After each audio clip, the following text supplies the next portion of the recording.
Dana Marsden, and I'm one of your instructional technology coaches. This video is how to reorganize your modules as the year progresses and that list gets quite long. So here is my coaching homepage, and this is the template download.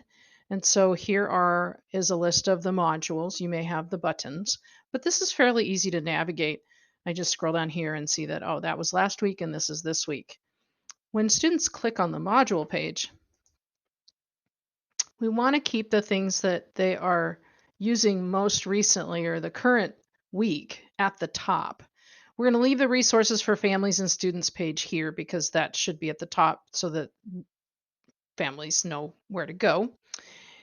We can always click this little triangle, this little caret, and that will close the list of things underneath that. Same thing for, let's say, week 1 and week 2. Your students can do this as well to organize their module pages. But now we have week 1, week 2, week 3, and we're down here to week 5. And so we should reorganize this so that week 5 is at the top.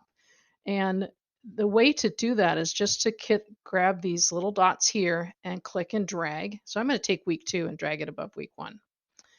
I'm going to do the same thing for week 3. I'm going to do the same thing for week 4. Now, when the rest of the year gets a little farther along, this is going to be harder to get all the way down to week 11 and drag it all the way to the top. So let me show you how to do that in week 5. So I come over here to the far right and I'm going to click these 3 dots. And it says move module. And when I click that, I can move it all the way to the top and then just adjust it, or I can move it right after that first module.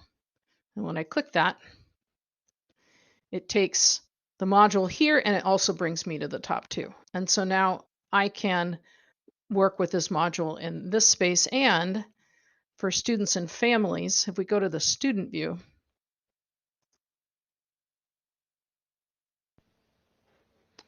and under modules,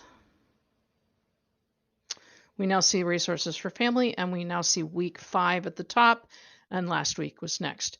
So I hope this makes sense. If you need any help, by all means, please make sure you reach out to your instructional technology coach.